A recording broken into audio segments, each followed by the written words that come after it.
Right, folks. So the Ministry of Justice Victim Services Division, they've expanded their operations by adding e-counselling to its service offerings. Now, this initiative will allow provision of care and support to victims of crime in times of crisis.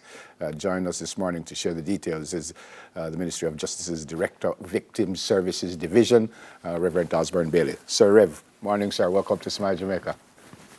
My dear brother, God bless you. How are you, sir? Doing well, these times are times and you give thanks every day when you wake up. Yes, man. As if it's the last day of your life. Yes, man, for sure. Was this brought in because of COVID or did you have this before? Well, e-counseling is not new, but certainly with the emergence of COVID, we have had to make it become one of the primary approaches that we use to interface with our clients. Traditionally, the assessment is face-to-face. And I mean, even the fact that we're having this interview online, this is not traditionally how we would have been meeting. Mm-hmm. But the circumstances demand that we respond appropriately, and so hence we are here. Yeah. Who are your clients? Our clients are victims of crime. The Victim Services Division in the Ministry of Justice, we provide emotional and technical counseling support for persons who have been traumatized by crime. Crime is a painful thing and it knows no boundaries. And in addition to the physical loss or the legal wrong, there are often emotional scars which are difficult to see. And hence the Ministry of Justice believe that part of its thrust towards justice is to provide support. Plus, not everybody the accused is identified so they are victims, but the accused is not identified to go through the legal process. Hence the need to provide them with support so that they can heal, become whole. How does it work? I lose a loved one. Do I come to you? Do you just find out that one of my family get hurt and you come to me? How does it work? It works in those same two ways that you say. So, for example, many of our clients are walking. We call them walking clients. They would have heard about victim services from a previous client, or we do access reports from the police and from the courts.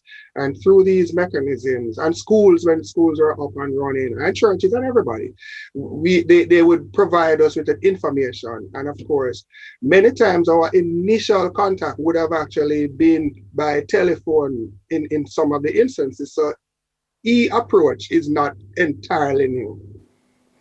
What we have actually added is audio visuals to the conference meeting with persons. Is this more difficult? Maybe that's not the way I should ask the question.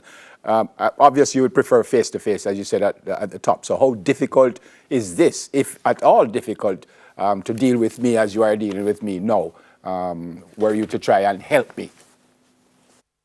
Well, there are risks involving all forms of approach to counseling.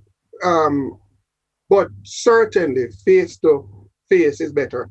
The difficulty is just like, for example, I could use as an example, you meeting with me now. There's just a difference.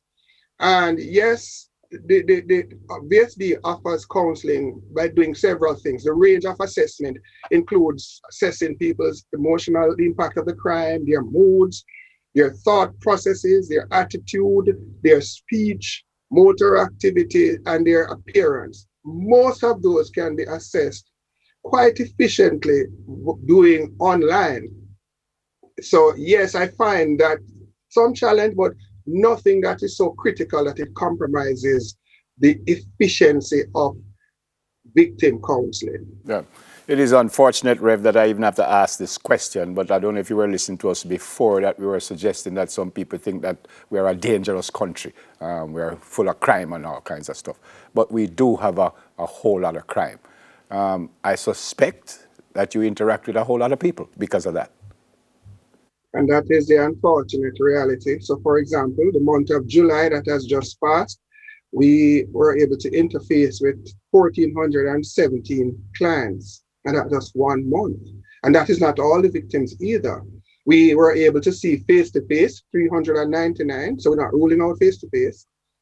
But we were also able to provide services for an additional 918 clients because of e-counseling. Hence, why we believe that, almost 3 to 1, we were able to continue to provide the services of the division. Yeah.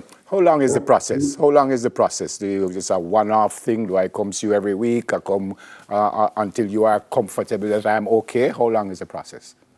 When the process has no limit for as long as it will last. It is until the victim feels that they are done, and done means you're in a position to manage the impact of the crime with your personal support. So the ministry is providing you with technical and professional support until you're in a position to manage.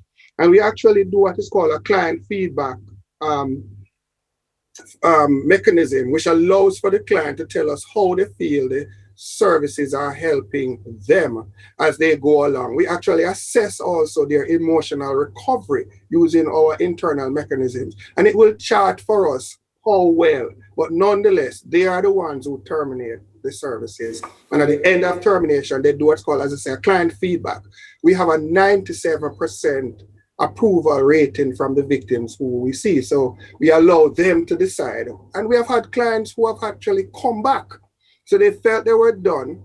They were going about their business. They saw something that triggered or the anniversary of the date 8 years later. We have had clients up to 8 years later who turned up and said, I thought I was coping, but I realized that I am not able. Yeah. And I'd like to come in. And let me remind you, the service is absolutely free. There's no cost to it, absolutely none. So how do I access the service? You can call the numbers. The numbers are 888-842-8467. And that's a toll-free line. And that is 888 victims. Unfair question, because I'm only going to give you about 30 seconds to answer. But give me an idea. What you said to me? So I come to you and say, boy, I lost my brother, I lost my father, whatever. What you said to me? The first thing we want to do is to build a counseling relationship to keep you at ease. So we will ask you, tell us, what has life been like since you have been in the situation you have been in. We also try for you as much as is possible without recounting the legal component of the case. Explain to us what is the most challenging for you right now, given what you are facing. If counseling were to help you, what are the things that you are expecting out of counseling? Other than what has been done for you already, if at all any, what are some of the things that we can do for you? And we also set up the opportunity for you to express how emotionally challenged you have been, because we work through that too. Yeah, man. Thank you so much, sir. Unfortunate, as I said, you must be busy. That's quite unfortunate, but thank you so much. Stay safe, please. And you're most welcome. Thank you very much. You too. Stay safe. Yeah, man. Thank you, sir. Reverend Osborne Bailey, Minister of Justice's Director of Victims Services Division. And great to have him with us this morning. Coming up next, folks, a Jamaican born has been appointed at the New York Police Department's Special Victims Unit. Daily will have that one when we come back. Stay with us, please.